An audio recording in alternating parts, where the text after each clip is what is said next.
Et la réponse, c'est que la Food and Drug Administration dit, eh bien, nous, on ne s'occupe pas des transmetteurs. Ça relève de la Commission fédérale des communications, qui a fait savoir, de son côté, que les problèmes de santé n'étaient pas de son ressort. Tout ce qu'on fait, c'est réguler les fréquences. L'industrie s'est faufilée entre les deux agences, puisque ni l'une ni l'autre n'a émis à temps l'ordre d'être consultée. Aux États-Unis, les class actions sont des procédures collectives destinées à protéger les consommateurs. Dans ce cas, tous les acteurs de l'industrie ont été cités à comparaître. Le plaignant décédé, Jim Brower, représente tous ceux qui auraient des problèmes de santé liés au portable. Si Hilliard et Carlo gagnent, leur indemnisation sera alors automatique. Mais pour l'instant, leur combat, c'est celui de David contre Goliath. J'ai eu une conférence téléphonique avec le juge Blake la semaine dernière pour discuter du statut juridique de ces cas, et il y avait au moins 30 avocats représentant divers secteurs de l'industrie sur la même ligne. Vous aviez donc l'avocat pour l'affaire des écouteurs et celui du cas Brower.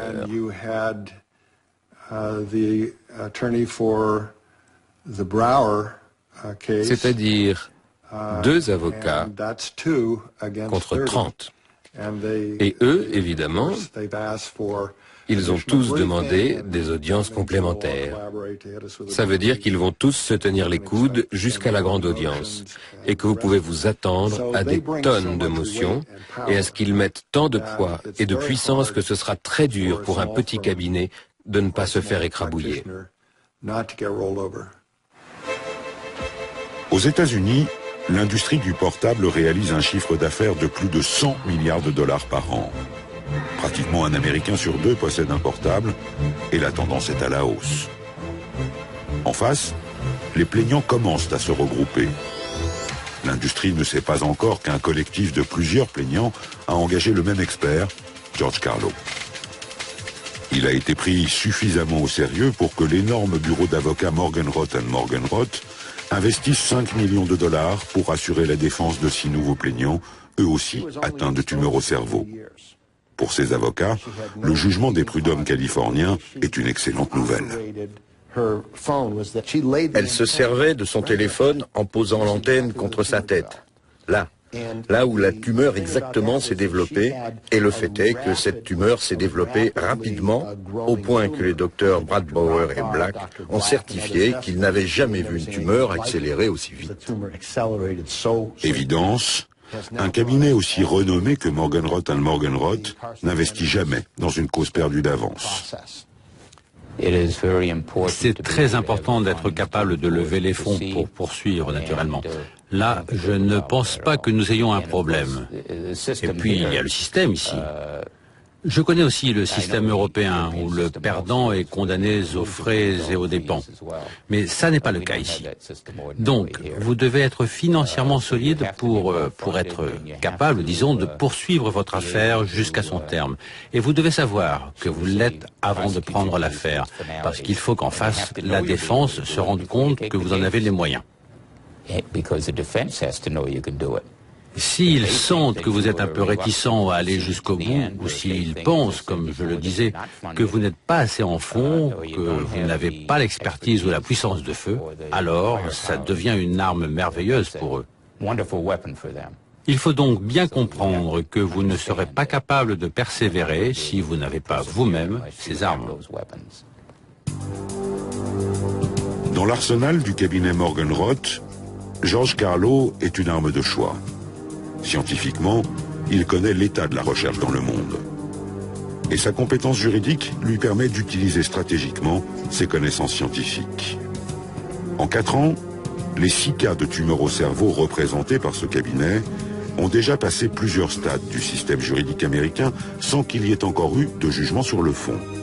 L'affaire est désormais devant la Cour suprême à Washington, qui l'a formellement inscrite début novembre 2005 à son agenda, ce qui est une très mauvaise nouvelle pour l'industrie. Il y a beaucoup d'argent en jeu. Mais Jeff Morgan Roth se sent du bon côté et les gros chiffres ne lui ont jamais fait peur. Eh bien, dans chaque cas, nous avons fixé la barre à 150 millions de dollars. Pourquoi autant? Pour des blessures sérieuses, qui causent des dommages, mais aussi pour les pertes de revenus, les factures médicales, aussi bien que la douleur et les souffrances. Toute catégorie reliée à des blessures sévères, qui implique que les dommages et intérêts doivent aussi être très sévères. Et vous pouvez obtenir des dommages et intérêts punitifs et exemplaires, du fait du sérieux des comportements intentionnels de l'industrie. Nous prétendons qu'ils ont fait preuve de dissimulation à l'égard tant des plaignants que du public, en affirmant qu'il n'y avait pas d'effet négatif en termes de santé quant à l'usage des portables, alors qu'en fait, elles savaient très bien que ce n'était pas vrai. Nous allons demander ces dommages et intérêts spéciaux, parce que nous sommes certains qu'ils ont agi dans des intentions malignes.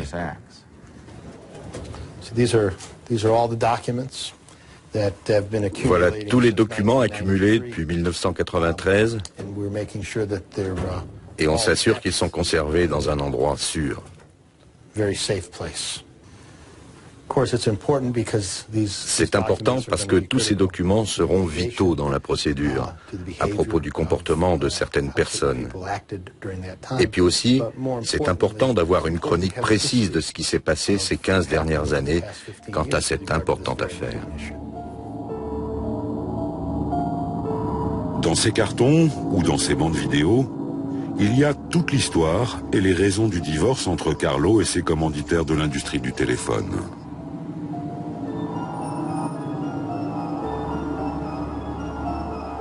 Il y a notamment les images d'un colloque qui s'était tenu dans cet hôtel de Long Beach en 1999, au cours duquel Carlo avait coupé les ponts avec ses industriels qui faisaient alors tourner son laboratoire et qui payaient son équipe.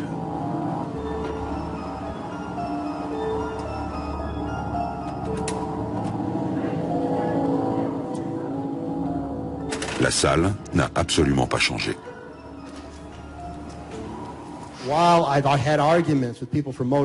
Pendant que nous avions des discussions avec les gens de Motorola sur les systèmes d'exposition et sur la façon de les interpréter, il était clair pour moi qu'ils faisaient leur boulot. J'essayais de faire le mien. Et pendant que nous discutions de tous ces paramètres scientifiques que nous avions passés en revue depuis 5 ans, à chaque conférence, à chaque colloque, les scientifiques faisaient leur travail.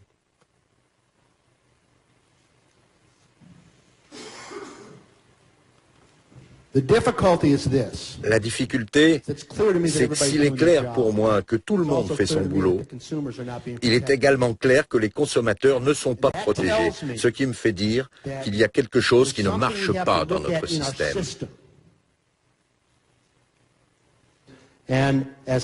La surveillance, après la mise sur le marché, les enquêtes, le contrôle doivent être considérés par l'industrie du sans-fil comme un coût incontournable dans leur business.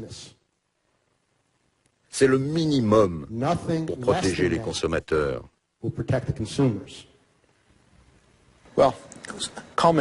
Et voilà, 6 années de travail, l'implication de près de 200 médecins et scientifiques, 28 millions de dollars de dépenses et des recommandations très claires à l'industrie, et ils n'en ont pas retenu une foutue ligne. Ils n'ont pas suivi une seule des recommandations qui résultaient d'un travail de 6 ans. Alors qu'à ce moment-là, quand nous avons transmis ces recommandations au grand public, il y avait déjà 200 millions d'utilisateurs de portables. Depuis, il y a 1,2 milliard d'utilisateurs de plus dans le monde.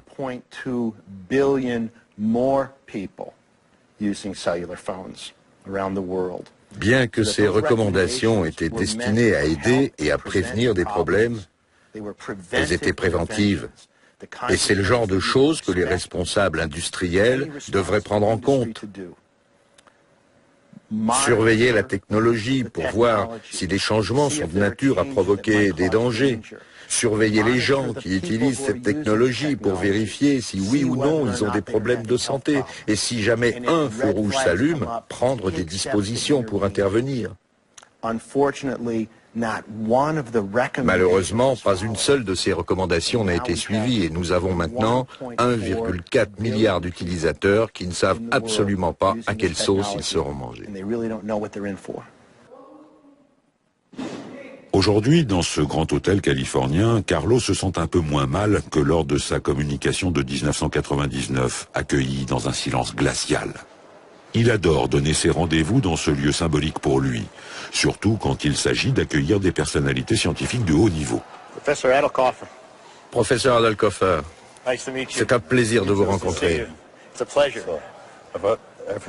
J'ai beaucoup entendu parler de vous. C'est un plaisir pour moi aussi de vous rencontrer et de pouvoir discuter avec vous pour savoir ce qui est vrai ou pas. J'attends la même chose de vous. Si les circonstances étaient différentes, nous nous serions rencontrés bien plus tôt. Ça n'a pas été le cas. Mais essayons de voir combien nous sommes proches dans nos résultats quant aux ondes électromagnétiques. C'est exactement ce que je veux faire. C'est vraiment un plaisir. Ce professeur de médecine allemand a dirigé pendant 4 ans une étude européenne sur les ondes électromagnétiques, le programme REFLEX. Il a regroupé 12 instituts de 8 pays différents pour évaluer les risques des téléphones mobiles pour les consommateurs. Et les chercheurs de cette étude en sont arrivés à des conclusions assez similaires à celles de Carlo, notamment en matière cellulaire, des ruptures du code génétique. Autre parallèle entre les deux équipes, personne n'a pris au sérieux les résultats de l'étude REFLEX.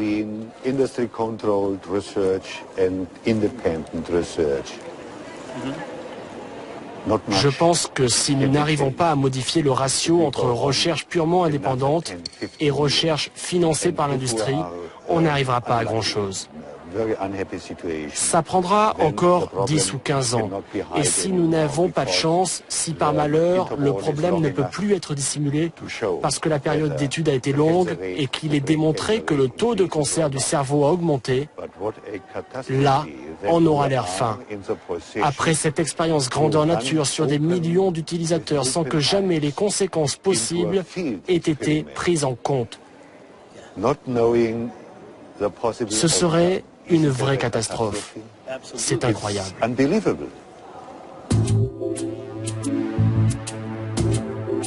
Vienne, un des plus grands hôpitaux d'Europe, la clinique universitaire. Ici, le professeur Adolkoffer travaille en étroite collaboration avec Hugo Rüdiger, lui aussi professeur de médecine, mais de médecine du travail. Au début de leurs travaux sur les portables, tous deux pensaient qu'ils ne présentaient pas de risque. Mais très rapidement, des tests en laboratoire ont démontré le contraire. Ils ont permis de constater des modifications génétiques dans des cellules exposées au même rayonnement que ceux émis par des téléphones portables. Et ce type de modification génétique amène dans tous les cas des maladies qui peuvent aller jusqu'au cancer. Je pense que nous sommes dans le même contexte que celui de l'amiante. L'amiante a été interdite dans ce pays au commencement des années 80, au siècle dernier. Vous savez, quand nous atteindrons le pic des conséquences en matière de cancer dû à l'amiante, en 2015, c'est-à-dire 35 à 40 ans plus tard, parce que les tumeurs ont habituellement un long temps de latence.